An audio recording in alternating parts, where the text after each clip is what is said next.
Hey, it's Sonia, and welcome to the Smarta Podcast. Today's episode is for all of the ones that are interested in literature, that have always wanted to write a book and get it published, or have that Word document with a manuscript written, but see the idea of being a published author as an impossible dream miles away. You're gonna find out that it's actually very easy to become a published author, thanks to the woman I'm gonna be sitting down and talking with today, this incredible author of 13 book, and she's going to be answering all your questions regarding the publishing industry, if it's easy to start out, for instance, how you tackle criticism. And here's what you're going to learn by sticking all the way until the end: the most essential qualities that make a leadership book stand out in today's market. And also, we're going to be tackling through some discussions such as, why do men think books written by women are only intended for women? You're going to learn how to create a writing habit that sticks, tips to increase visibility and be taken seriously. If I got your attention, then here's more about today's guest, Lucy McCarraher.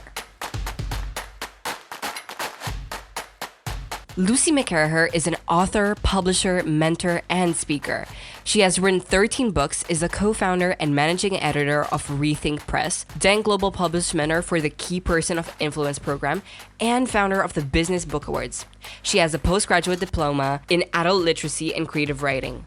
Lucy helps entrepreneurs raise their authority, increase their client base, raise their fees, get speaking gigs and visibility through writing and publishing their books. Lucy is the author of How to Write Your Book Without the Fuss with her business partner Joe Gregory, and How to Write Fiction Without the Fuss. Lucy's first novel, Blood and Water, was shortlisted in the Richard and Judy novel competition and published by Macmillan New Writing, followed by Kindred Spirits and Mr. Mikey's Ladies. Lucy's self-help books include A Simpler Life and The Real Secret, both co-authored with social psychologist Annabelle Shaw. Lucy's latest book, A Book of One's Own, a manifesto for women to share their expertise and make a difference, written by women, about women, for women. Hi, Lucy. Welcome to the podcast. It's great to have you here. Sonia, thank you so much for inviting me. It's lovely to be here. It's a pleasure. All right, Lucy, I want to start off right from the very beginning with a question that can get us to know you a little better. You are the co-founder of Rethink Press and mentored numerous leaders, experts, and entrepreneurs. What inspired you to start this business, and what is its core mission? Well, I'll start with the core mission. Rethink Press was founded by me and my business partner, Joe Gregory, 13 years ago. And it was a bit of an experiment to begin with. Joe had a publishing company and I was working with him. And his market was experts and entrepreneur authors. I mean, coaches, consultants, small business owners who wanted to write a good book and have it out there, but also to use it for building their business. And Joe's business model at the time, the publishing company, was the traditional model where the publisher invests in the book, pays for its production, design, etc., getting it to market, and a certain amount of marketing. And then money is made on everybody gets their return on their investment on book sales. Now, when I started working with Joe, I noticed that actually a lot of the authors didn't really mind about sales, about retail sales of their book. What they really wanted to do was get their book out to their market. And that often involved giving books away, sending books out to their potential prospects and clients. So I suggested to Joe that we start a new imprint on a different business model, same function, giving the same service to the authors, but that they would pay upfront for the production of their book, which meant that neither they nor we were dependent on sales to get the return on their investment. And they would have a lot more freedom then over their book. They could do what they want with it. We'd be able to sell them, kind of reasonably priced author copies. And our whole ethos was about helping experts and entrepreneurs to write and publish books that built their business. And so that was the ambition behind it, the vision behind it. And from there, we started doing that. And it was just the two of us to begin with. And we didn't know if it was going to work, if people would be happy to pay for their books to be published. But actually, as it turned out, they were. It was very successful. And 13 years later, we've gone from a two-person business to a team of around 40 people, international team, mostly in the UK, but in other places too. We publish about 70 books a year. That's the history of Rethink Press. That's fantastic to hear. I always love hearing success stories and how you start off small and then keep growing and have this community that helps you. And I want to find out about the feedback that you received from the writing community so far. Our feedback has always been very good, I have to say. That's I mean, the reason that we have grown is that we have been, I think, very responsive to what our authors and our clients need. So, I mean, of course, we've had, kind of specific feedback about, somebody might not have been completely happy with their editing or something we did or their cover design. But because we're very responsive. I mean, we always want to put that right for us in sort of ethical terms and also in marketing terms. The last thing we want is people out there being unhappy and saying bad things about Rethink Press. So we always respond to feedback, whatever it is. But overall, in terms of the publishing model, the way we operate, I would say we really haven't had any bad feedback. I mean, we've never been told that people feel that we've ripped them off or taken advantage of them or done a bad job. I think, on the whole, we are very conscious of how good we need to make our products, our books, and it's really important for us that our authors have a happy and interesting and a supported journey through the publishing process. That's lovely to hear that you are a company that really cares about its clients. But I want to take you back in time now, at the very start of your career, Lucy. I'm very curious to know, how did you handle criticism, especially at the start of your career? How did you go forward in terms of the obstacles that life put in front of you? Well, that is a big question. So I started my career, in fact, when I was still at university. I married quite young and I went out to Australia with my husband when I was still in the middle of doing my degree. But as soon as we got there, my husband had an academic job being a lecturer, and we started up a theatre magazine at the same time as me doing my degree and him doing his, a fairly normal new job. So I suppose you could say I mean, nobody used the term at the time, but I've always been an entrepreneur, and it was actually a very difficult thing to do because Australia is obviously a huge country with a fairly small population, and we were in a very niche area running a monthly national theatre magazine. So it was hard. We had to get grant funding, arts funding in those days was available for projects like this. Probably wouldn't be now. As well as trying to run it on a vaguely commercial basis. And yeah, it was difficult. I suppose there were people who were critical of what we were doing. After all, we were two English people who just turned up in Australia and decided to run a magazine about Australian theatre because we were so impressed by it. I'm not somebody who gets too downhearted about criticism. I mean, my feeling of criticism is that if I think it's justified, and I will always consider it. I don't, I'll never say, oh, no, that's rubbish. I'm fine. I'm not listening. Then I think it's a really useful way of improving whatever you do, basically. So I do take criticism seriously, and I feel the way to use it positively is to use it as an agent for change. And if there is something that can be improved, then go ahead and improve it. That's the job.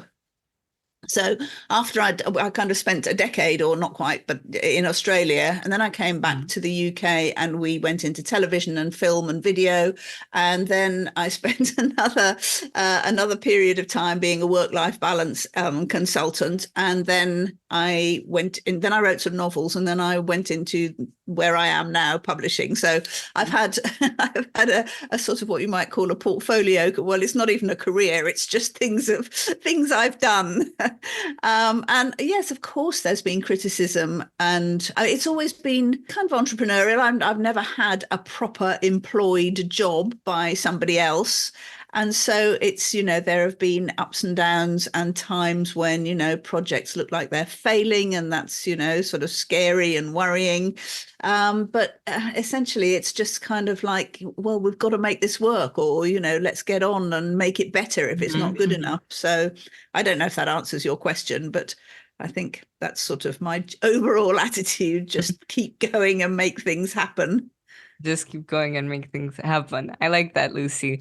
Actually, I want to pause here and say that I think you're the first one that talks about criticism as being something that you want to hear and you want to get a chance to listen to what they say, because sometimes, even for me, that is justifiable, and you get to grow as a person in your career, in your work life, and you as a person from that. So I really like and appreciate to emphasize that. Starting out off like that, do you think that the messages that you received helped you grow in terms of your work life today? Do you think they motivated you to become the person that you are today? Yes, I would say that they did.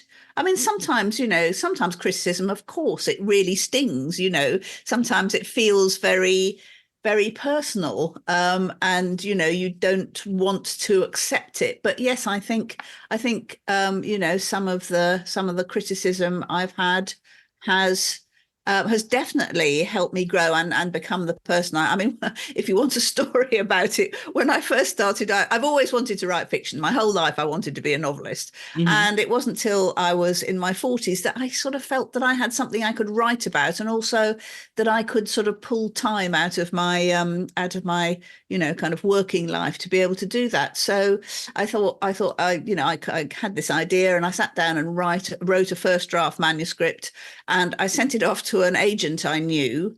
And I really thought, I enjoyed doing it so much. I thought it must be a really good piece of work. So I sent it off to the agent, and she got back to me really quickly, which is amazing because agents take ages.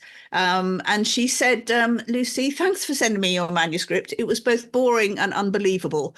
I thought, oh, that wasn't what I Interesting. wanted to hear, because it was sort of based on a part of my own life, a fictionalized.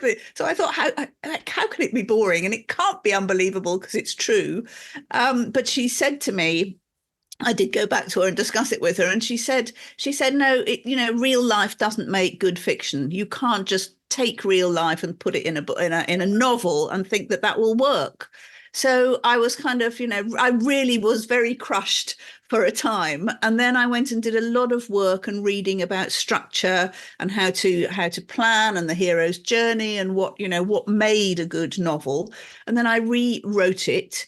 And I entered a competition, and I was shortlisted in this competition, and it was published by Macmillan. So, and actually, a lot of my work in mentoring people, writing my own books, and helping other people has really been based in this structural work that I had to take on board and understand what really made a good and readable book. So yeah, it was very stinging criticism at the time, but it was very worthwhile and really made me grow up and think, yeah, I need to take this more seriously and make more sense of this. Mm-hmm. Mm-hmm. And sometimes I guess, stinging criticism is actually the one that really opens your eyes and say, okay, this is not working. Let's try something else. And then you try your best in that and look at where you are now. So you said that you started writing fiction, but then nonfiction came along. So I'd like to focus on that because you are the author of 13 books. Is that correct? Yeah, that's right. That's right. And you tried everything and you went into all aspects from publishing to fiction to film, and you focused on specifically how to become a successful writer for Book Builder. I want to talk more about this book. What motivated you to write this? And what message do you have for people that have been thinking about writing a book for a very long time now, but never got the chance to?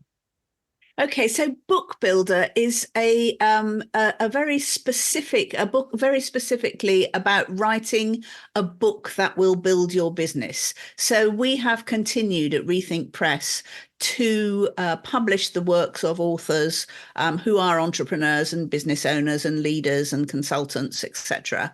And so what we have developed over the last 10 or 12 years is also a mentoring ability to, because a lot of those authors, they are the experts at what they do, but some of them are great writers but haven't written a book before. Others of them are not even particularly comfortable with writing. So what we developed was a whole coaching team. And we have, we not only publish books at Rethink Press, but we also take authors from the very start of their journey, their concept of their book, and take them through the writing process. And we actually have the ability to either coach them through the process or even ghostwrite their books for them.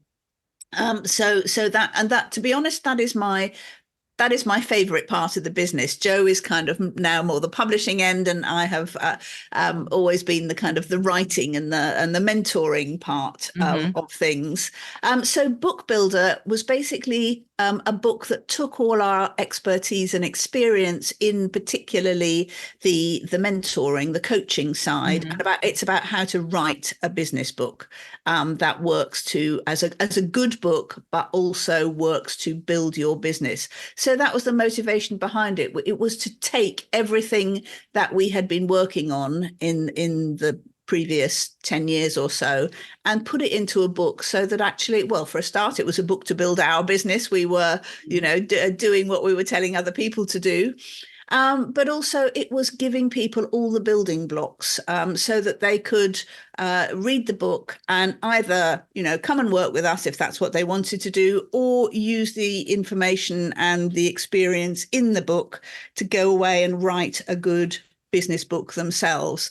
So that was the motivation of Book Builder, and we called it Book Builder because it's sort of based on a kind of almost an architectural process. So it starts with positioning your book to your market, and the very specific, it's almost, somebody said the other day, it's the science of writing a book as well as the art. So it's very much about speaking directly to your ideal client and understanding that they are your key market. Other people will read it and get value from it. But if you want people to come back and work with you, which is the point of these books mainly, you need to talk to that person who is your ideal client. And so you position your book and then you plan it. I mean, one of my big learnings from that time when I wrote my terrible novel was that it's really important to plan in detail before you start writing. So we've developed a schema for planning books in detail. So you've got your whole contents page is there, not just some chapter headings, but, what goes in every chapter, case studies, data, all that sort of thing is there before you start writing. And then it becomes much easier to write in those small chunks, filling in the gaps, as it were, just writing about those headings. And also, I've developed something called the WRITR process, which is an acronym for write, review, improve, test, edit, and repeat. And that is because I think a lot of people find that writing a book feels like, if they've never done it before, particularly, it feels like this big amorphous project with all these sorts of odd things in it, like, research, editing, writing, proofing, and which order does it come in, and when should I do this? And actually, I've worked with so many people over so long that I understand that people need to make it step by step in a particular order and broken down into manageable chunks, so you don't get overwhelmed by the whole writing project, because it is a big amount of work to do, really. I mean, the books are not especially long. They're 30 to 40,000 words is the ideal length for a business book, but that's, that can take quite a lot of time. And if you get demotivated or overwhelmed by the project, then, so many people just stop. They write a couple of chapters and then think, where shall I put the next bit? What happens here? Am I doing this right? And then they give up. So, all of that is in the Book Builder book. So if any of the listeners right now are looking forward to writing a book, particularly about business, then they should go ahead and make sure to check out Book Builder. That would be great. Yes. I want to repeat the acronym that you said because I think it's very important. The WRITR review. Yes. So it's W for write, which is write your first draft. So get the whole thing out of your head and onto a page, onto the pages. Don't stop, don't edit, don't go back, don't reread, don't go away and do research. Just get everything and that you've planned into a structure already onto the page. And honestly, that is the hardest bit of the whole thing. That's the biggest chunk of work on its own. So, but just do it. Just keep going. Don't worry if you feel you're writing rubbish, or everybody goes through that kind of those sort of emotional ups and downs. And, you kind of get into an imposter syndrome state. And then you think, oh God, I'm writing this is brilliant. I'm going to change the world with this. And then it's, oh no, nobody's going to read this.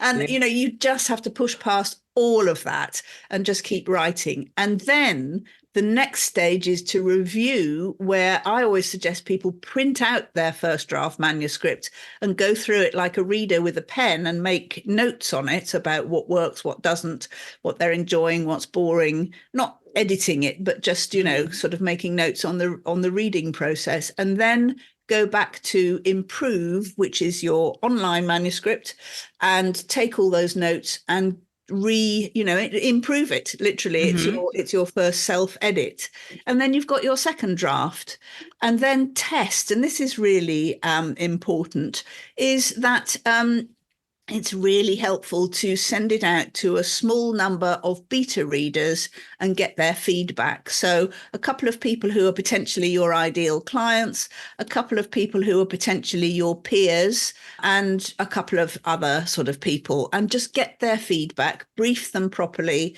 and then incorporate. Well, then you review their feedback. You may or may not agree with it, and it's your book after all, so you don't have to. But you often get real nuggets of gold from your beta readers, and they say, oh, just change this bit or take this bit out, or why don't you say something about this? And that just really enhances your book. And then you take that feedback, you do your final draft. And if you want to repeat any of the steps, that's fine. And then when you've gone through that writer process, you will have a really strong manuscript to submit for editing or publishing. Lucy, I think that sets off about everybody that wanted to write and was stuck.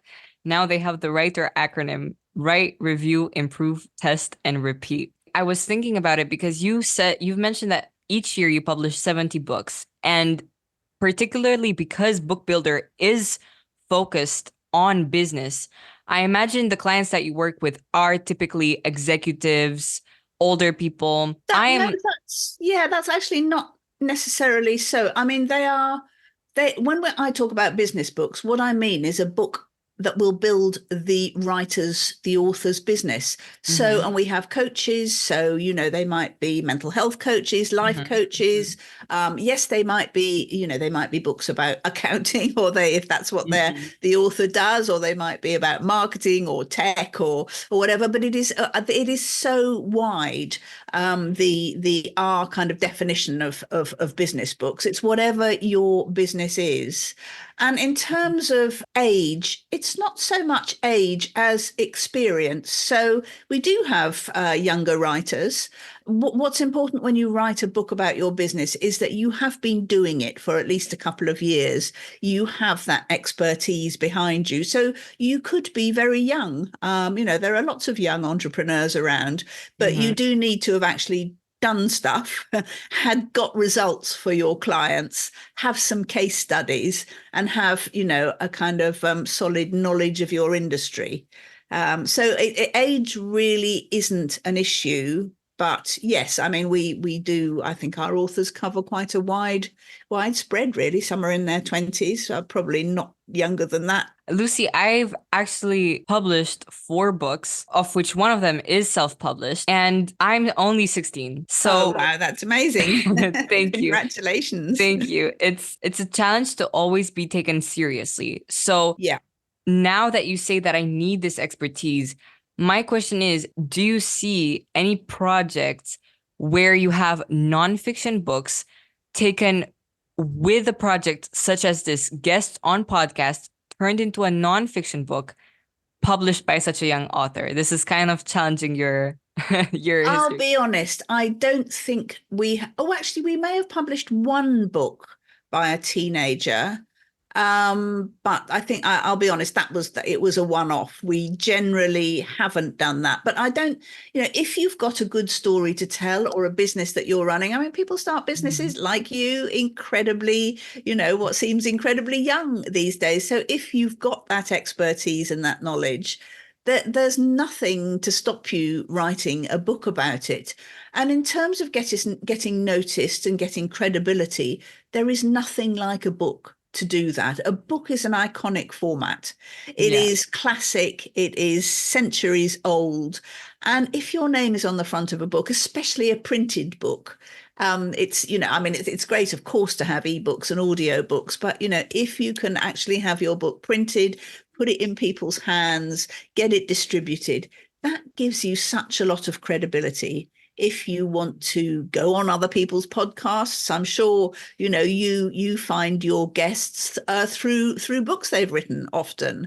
If people want to speak at industry gigs, on platforms, even in the media, send people a copy of your book. That's the way that you're going to get noticed, and you're going to be seen as credible and expert and authoritative. So I don't think there should be any barriers to writing your book, and there are very few barriers to publishing your book either. So this is totally what I'm about. Everybody should write their book, at least one, and hopefully more. And you're a wonderful example of that. Thank you. I think you spoke words of pure gold, and you've said mainly of all the listeners here that want to get published exactly what they wanted to hear, that, to encourage them. One question that popped up while I heard you talk was that you actually have degrees in adult literacy and creative writing. Do you think it's necessary to have graduated with a diploma in the literary side to be a great author? No, oh no, not at all. I mean, my first degree was in English and drama, and I loved doing that, but I wouldn't say it was crucial to, anything I've done since then. And then I did take a diploma, as you say, in teaching adults in creative writing and literacy, which was that was a great piece of self-development. And I loved doing the teaching practice with students, with sort of students in their teenage years and college, teaching them to do creative writing, and also working with adults of all kinds who had simply not been able to kind of learn literacy at school, whether they were neurodiverse or whether they, circumstantially had simply not learnt to be able to read and write at school, and being able to teach them and see that happening was absolutely wonderful. I don't think it's necessary to have any kind of qualifications. What I think is necessary to be a good writer is to read a lot, and to write, to practice writing, and to do it consciously, not just you can do what I did when I first wrote my novel and just kind of let stuff pour out of your head and think being in the flow was the important thing. It's not. You need to be rigorous, and I'm sure you know this about developing your writing practice if you want to be a good writer and author. I want to take you forward into the world of publishing now, since you are the founder of the Business Book Awards. lately there've been more trends with women publishing. And I want to ask you about what trends have you observed in the business book publishing industry over the years? Yeah, that's a really interesting question. So we started the Business Book Awards. Well, the first awards were actually held in 2018. And I put together a judging panel of 10 men and 10 women. And I thought, that the categories were very kind of egalitarian.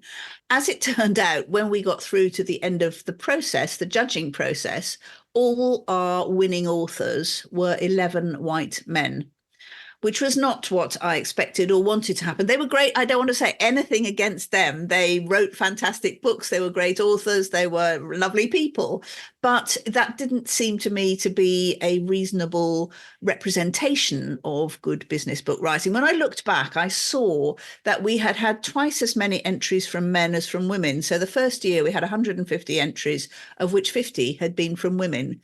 So I went on a huge mission to get more women to write their business books and publish them and enter them in awards and use them to build their authority. So I actually wrote a book called The Book of One's Own, which is directed at women, about why women are more reticent about writing books, at least business books. I mean, it's not true of fiction, for example.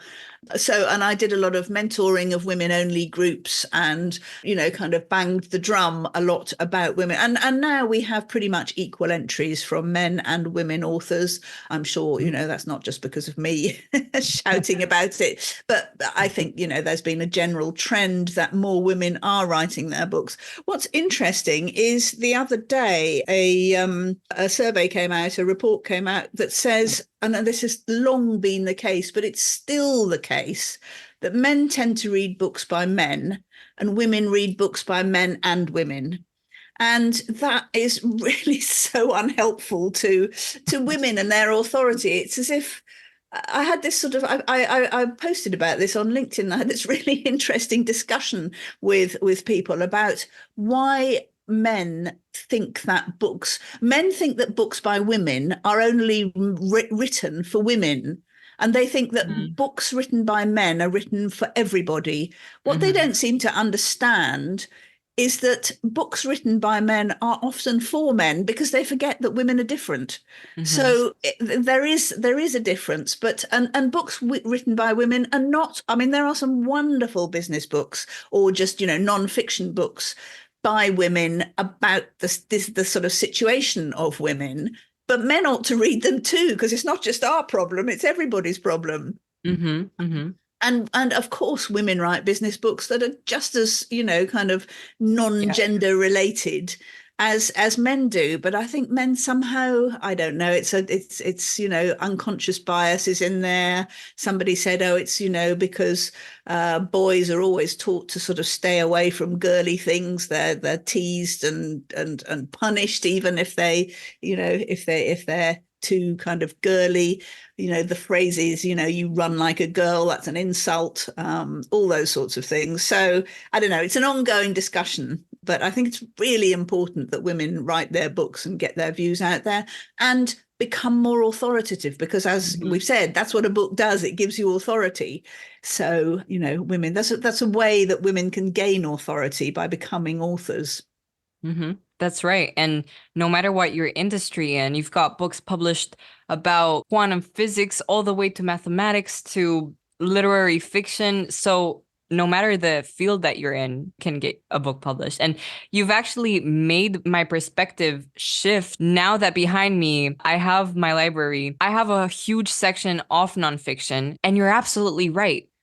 The majority are written by men. And also into today's world where the trends in leadership, self-help, and business are written by men, as can be seen by Rich Dad, Poor Dad, James Clear, Atomic Habits, all of them. All of them, yeah. And it's also very difficult for books by women to get that sort of level of popularity and sort of bestseller thing. So it looks as if only men can write popular, good books, while actually it's women write fantastic books, but it's much more difficult because men don't buy them, Most book reviewers are men, not all of them, obviously, but there are more men. So they review books by men.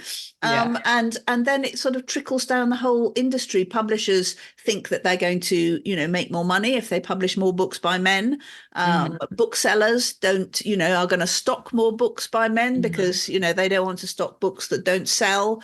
Mhm. And so, men's books sort of end up on the bestseller list and women's often don't make it. So yeah, it's still a hard battle that has to continue to be fought. Mhm. Mhm. What qualities do you believe make a business book stand out in today's market? What do you look for? I think if we're talking about the sort of business books that we publish at Rethink Press, which are not necessarily bestsellers, they can often be very niche.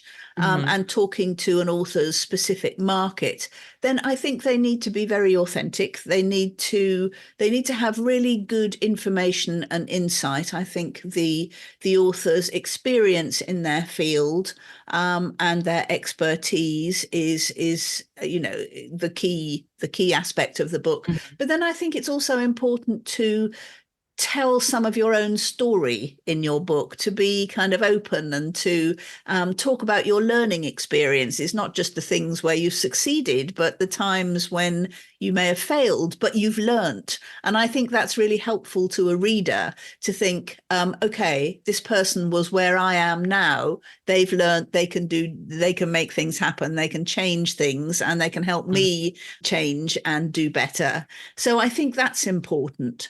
I also think it's important to put in case studies. So, where you have worked with clients and they've had great outcomes from your work, then I think it's really helpful to the reader to put those in so they can Mhm. see not just your theory and, what you talk about, but also how you work on the ground with your actual clients and the transformations that you can achieve. So, I think it's great when a reader goes, that's me. And when they're reading a Mhm. case study, Mhm. I'm there. I need that help too. I Mhm. need to do this. And that's those I think are the kind of key elements of good business books. Absolutely agree. I've read a couple of nonfiction books and I saw that the ratio personal stories to science-backed facts is really what makes a nonfiction book sell. I want to take you more into your expertise with publishing now, into a more personal topic for me, which is exploring nonfiction books about leadership in particular, which is a bit different towards business, but it's still on the nonfiction side. In leadership books, what mistakes should you avoid doing? And what are the key aspects of a successful literary project in this genre? Well, that's a very interesting one. I think you need to have, if you're going to kind of talk specifically about leadership, it's important that you have something fresh to say. There are a lot of books about leadership out there, and I guess the subject can get very samey. Mm-hmm. So I think you either need to be a very different kind of leader, and I think you have to, if you're writing about leadership, I think you need to have experienced it and not just be, I mean, you can write books that are just kind of basically interviews with other people, but I always feel that's a bit kind of a bit of a cheat in a way that, if Mm-hmm. you're going to write on a topic, yes, of course you can research it, but I think, your own experience is probably the thing that will really speak to your readers. So I Mm-hmm. think you need to have experience of leadership and an understanding of, what you feel makes a good leader and how you have experienced that and put it into practice. And also, being honest about what has failed, where you've gone wrong as a leader and how you've put things right. I think that's always fascinating to people, the kind of, like before and after stories. And I think that always stories about people and their interactions, whether it's fiction or non-fiction, but Mm-hmm. particularly in terms of leadership, very illuminating and very gripping. Stories are what we remember. You can give people lots of facts and figures, and the likelihood that they will, kind of remember every fact and figure is fairly slim. But if you tell people stories And because what you do when you read a story is you visualize it. You kind of see the characters, you experience the interaction. And I think if you do this, particularly around leadership, you really help people to understand how that kind of interaction between you and perhaps, a leader above you or your team or, whoever it is, it really helps them to understand it. So I think, being able to tell good stories is a strong part of a powerful leadership book. Definitely. Storytelling is actually something that I talked about with my chemistry teacher right before we got on here. I went to return my textbooks earlier on, and we were talking about Andrew Huberman and how he talked about neuroscience and all of these scientific terms so well through the power of storytelling to the average audience in such a fantastic way that everybody can go ahead and listen to it and you could understand anything. And again, with the idea of having something fresh to say, with being a leader and having your own experience, I can challenge you on that one and say it's all about originality, right? What do you bring to the table? Yeah. And Lucy, this year you launched Book Magic AI Author Faster. Can you talk to me a little bit about this and tell the audience what it is in a nutshell?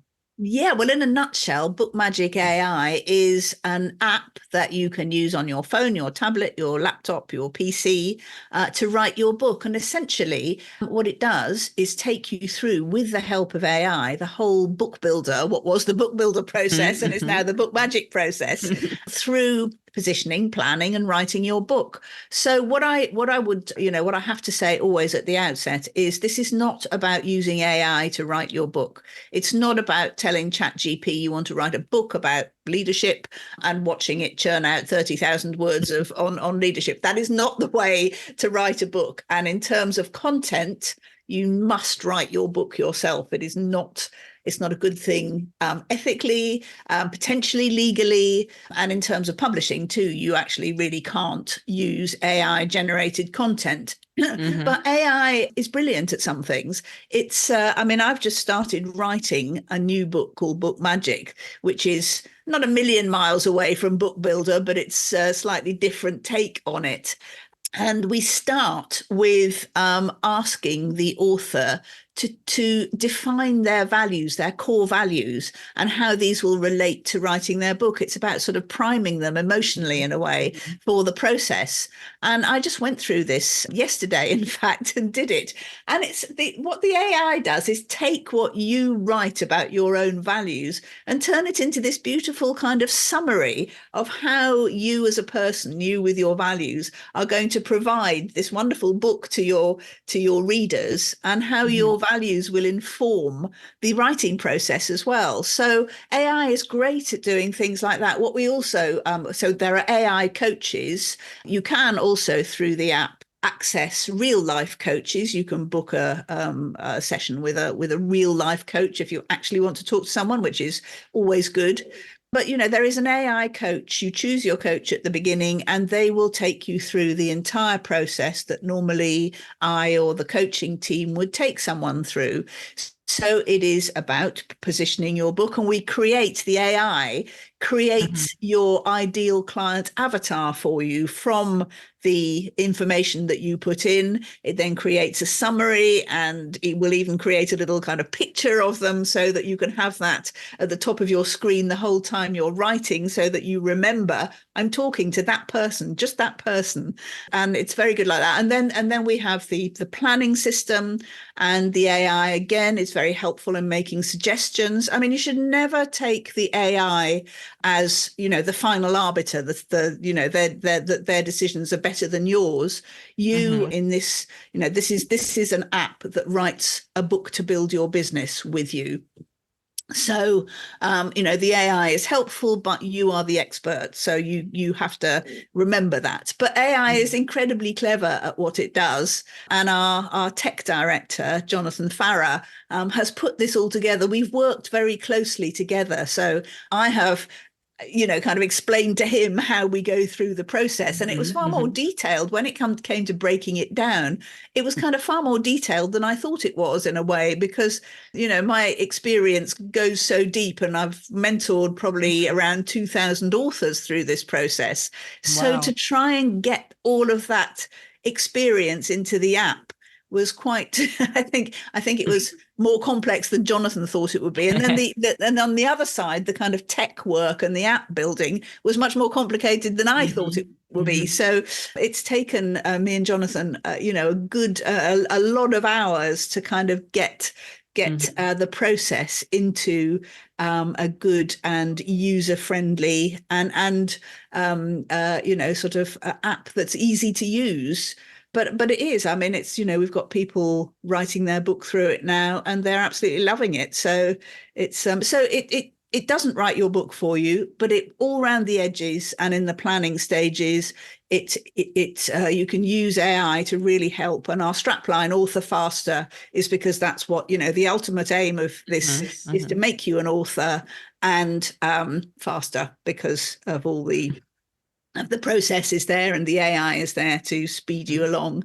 So that's what book magic is. Lucy, I want to also pause one more time here to say that a lot of people have expertise and are professional in their industries, but you use Rethink Press, Book Magic, and the Business Book Awards to help people get your expertise and help them on their own journeys. And I think this power of helping people get to their dream lives is something very key and important that you do.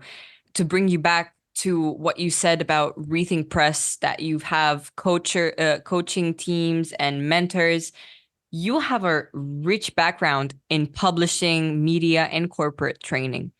How have these experiences influenced your approach to mentoring and writing? Oh, that's a very big question. I think, well, I suppose because I've had such a kind of piecemeal kind of career, in a way, I've done quite a few different things.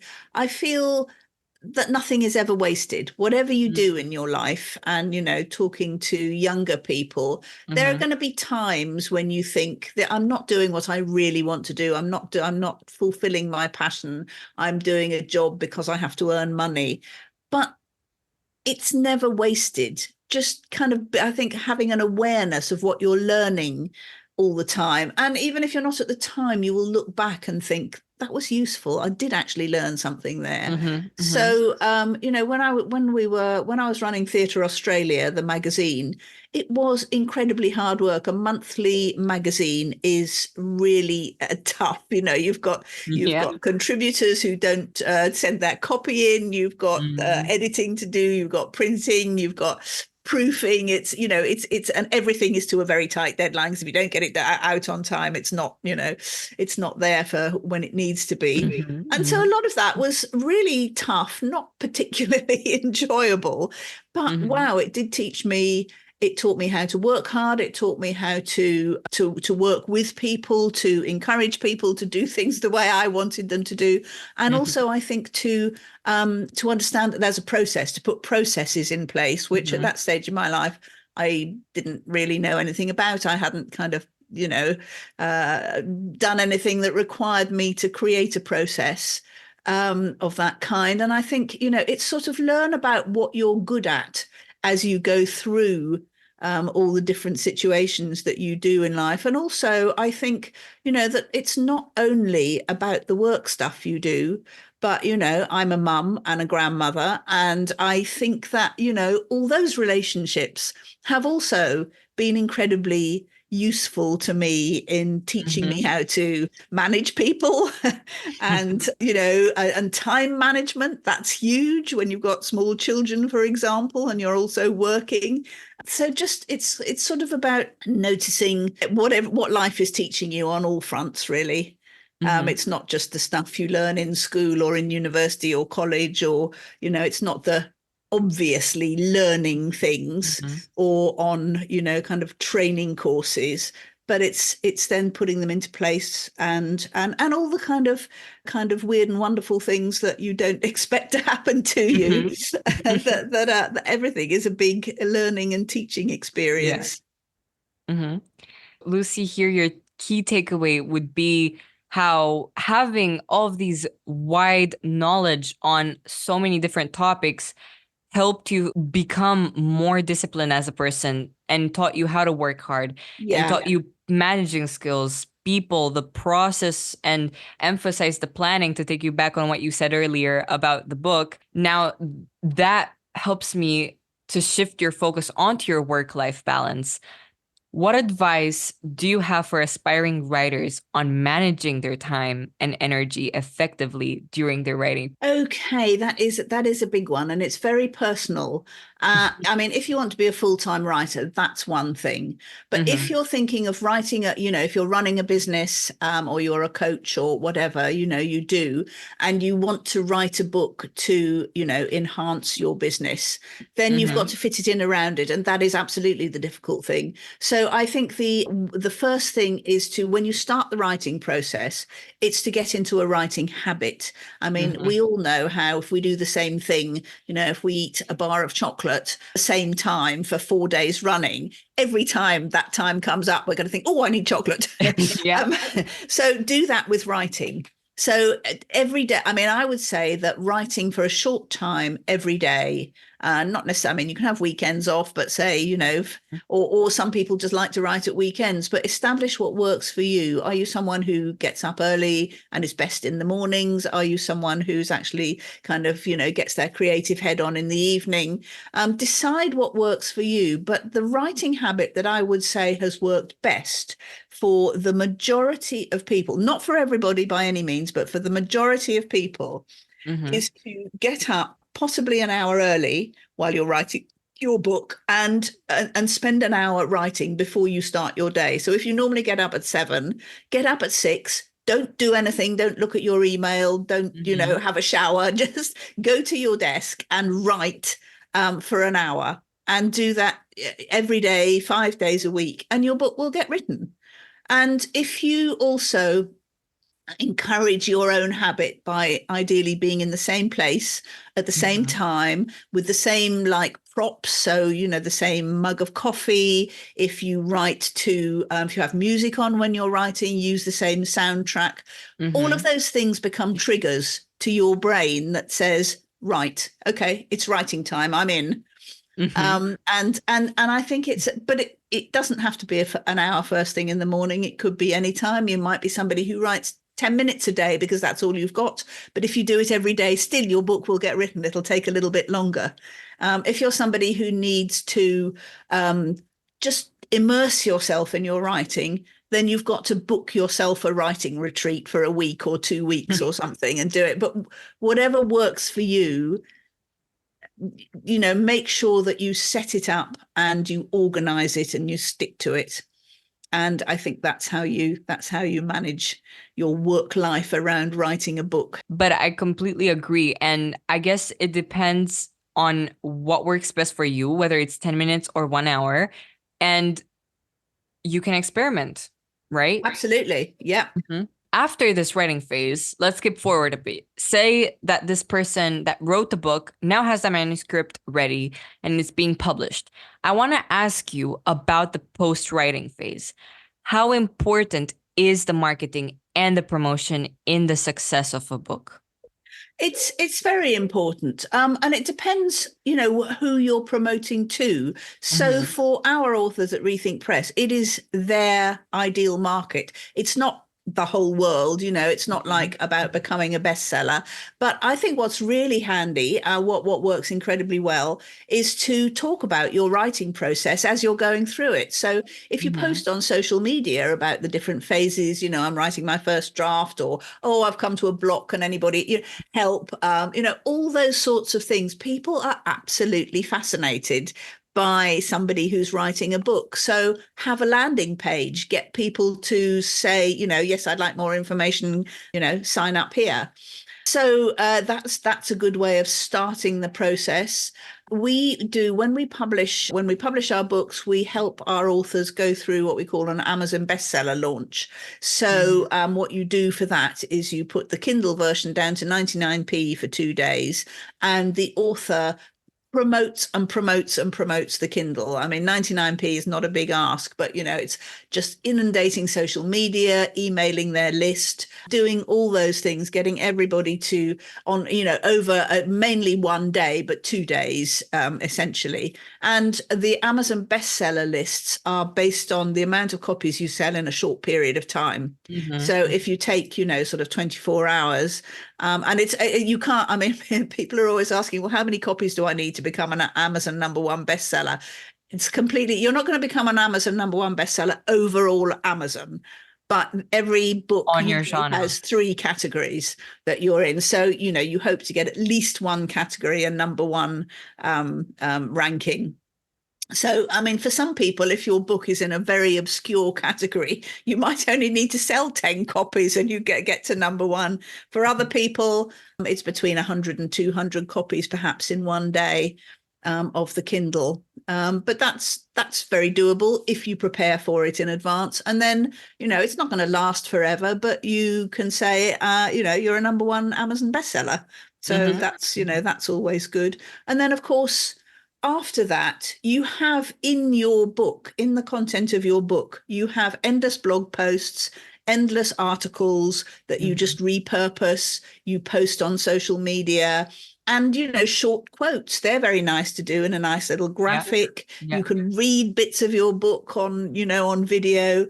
And your book, if you're not somebody who loves self-promotion, and actually a lot of women don't like doing that, some, not all, but some people, but you, instead of promoting you promote your book, which then promotes you. So, it's kind of, it's sort of easier to say, in my book, I say this, or, kind of take out some interesting questions and things to post about. But yeah, it really is important to use. And that's what your book is so great for. It builds your business in a very subtle way.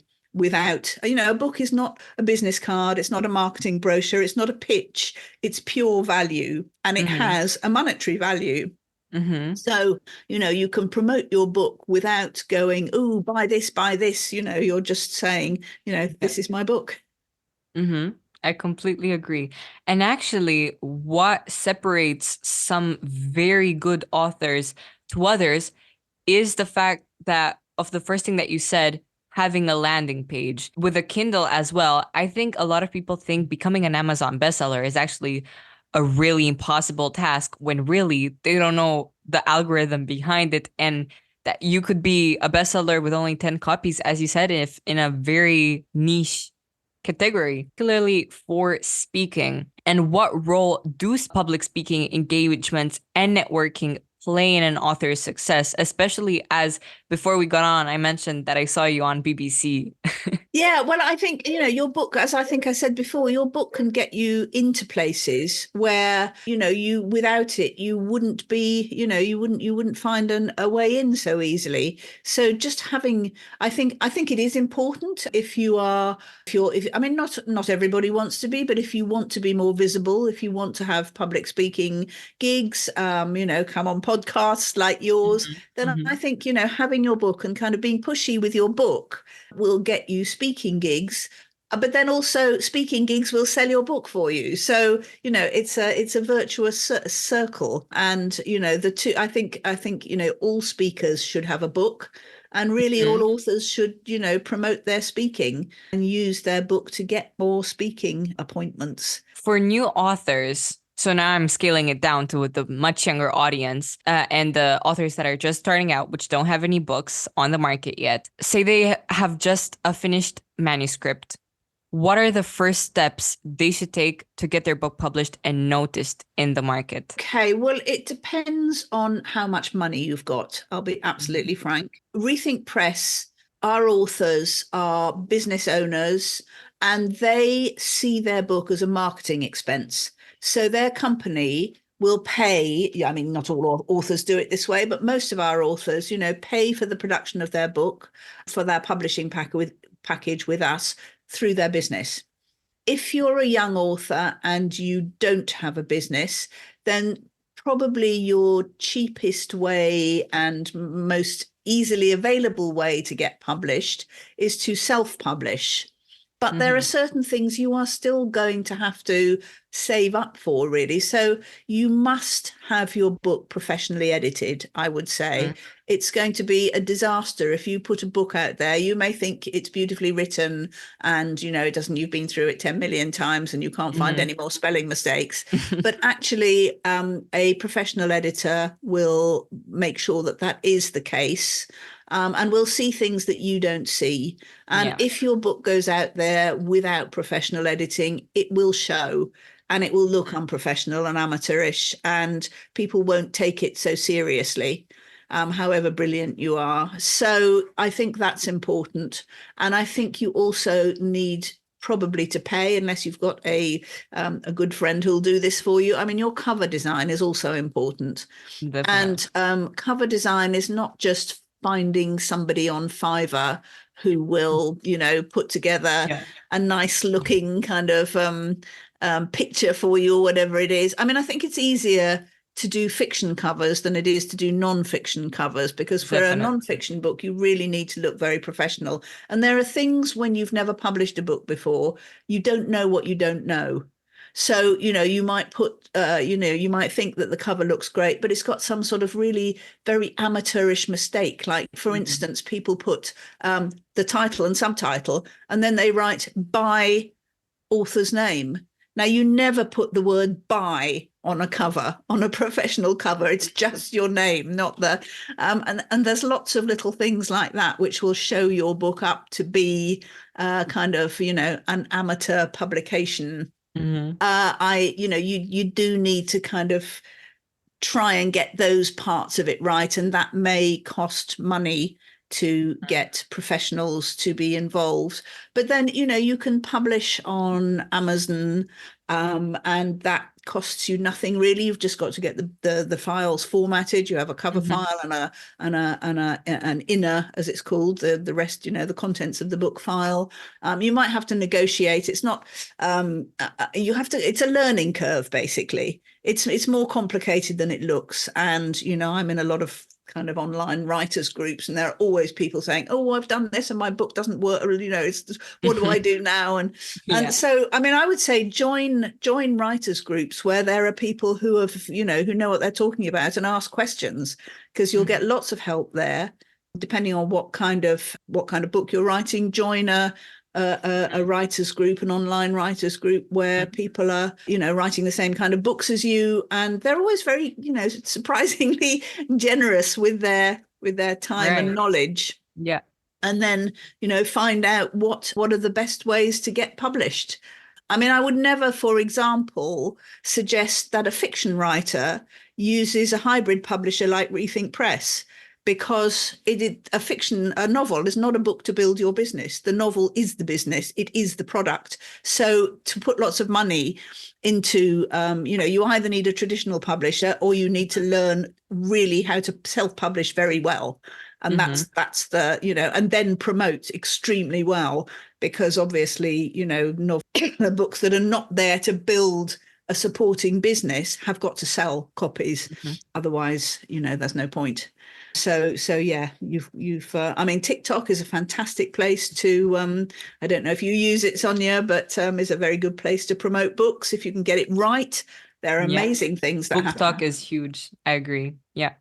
And so joining writers groups and promoting your book, because actually you could have such a best-selling, profitable book on your desk, but if you don't have the marketing, design aspect of it and how to distribute it across the world, it really is a shame. Writers groups can also motivate you to carry on and really on all aspects of publishing a book. Lucy, I started this tradition, this sort of routine, last episode 5 with Jason, where I wanted each guest to part by leaving a question for the next one. And Jason left this question for you. What does success look like to you? Success looks like, to me, a certain level of security. I'm not someone who's kind of like out there to build businesses to make billions of pounds. That's never been my primary motivation. I mean, nice if they did, but but you know, I think it's building something which has a certain kind of longevity and a security in it. I think success is building something that you love and delivers a really that I love in my case, and that delivers something important to other people. I think it's a kind of a being of service, and for me, there's something about having being able to help people transform their lives in, even if it's in a small way. But I think that I really believe that writing a book, any kind of book, fiction, non-fiction, whatever, is a transformative self-development experience. Every book does that for you. So I love being able to help people do that. And I think, you know, that's what success means to me. And if Book Magic can help more people do that, then that'll make me very happy and feel successful. It does, I'm sure of it, Lucy. With Book Magic, Rethink Press, and everything that you do, you're already helping a lot of people, and I can definitely already see the ripple effect. And I'd like to thank you one more time for coming on here. But before we get off, as any parting advice for any young listeners, teenagers, or students that are just starting out their careers, what advice do you want to leave them with? I think if you want to write, if you want to write books, then do a lot of reading. I know, you know, I mean, obviously for some people reading is a nightmare, but it doesn't have to be anymore, because you can listen to audiobooks. So, you know, there should be a way that you can experience books, even if you're not, and just listen or read a lot of different kinds of books. I think reading and listening to bad books is useful, because it makes you ask, why do I hate this book? What's so boring about it? Or what, you know, there's something to be gained. I just think, for me, books are a really special thing. And I think if you can, you know, in this sort of world of social media and, you know, very quick attention span, if you can get into the habit of reading or listening to books, I think that would be my best advice. It will serve you in anything you do. You will have learned a lot in terms of content, and that's from fiction too, but also the practice of reading and processing information, stories, whatever it is just incredibly good for you, and will kind of grow you and give you fantastic self-development. I think it was Virginia Woolf that once said, read 1,000 books and your words will flow like butter. Yeah, Yeah. Wonderful quote. Yeah, it definitely is. And even if reading might sound like a complete nightmare to you, I think that just really might be because you haven't found your genre or your authors that you love yet. And I think, you know, this comes with me and everyone, all the listeners out there. You often pick up books that you love and which get you on this like reading streak of always getting to read books before bed every single time that you have to pick up a book. But at the same time, you pick up a book that sometimes puts you in this like reading slump.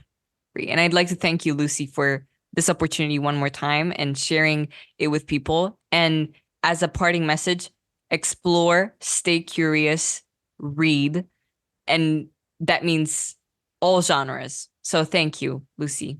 Thank you for having me, Sonia. It's been a pleasure talking to you. Likewise. Have the best of luck in the future. Bye-bye. Thank you. Bye.